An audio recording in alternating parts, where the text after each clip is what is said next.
in reference to, how this is going to find its way over to the US and to the gentleman, Stephen Hassan, that I was talking about earlier, using that red hat on the cover of his book, um, to, really take a symbol, write a book about how, all people that support Trump are in a cult.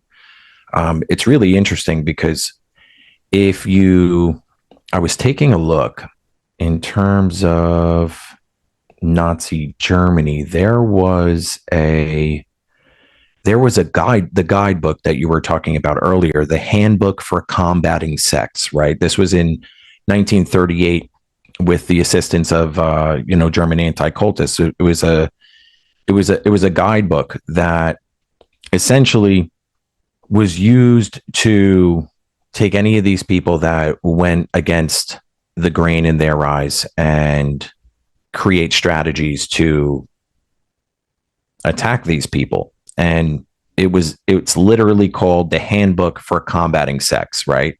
And then if you just do a quick Google search on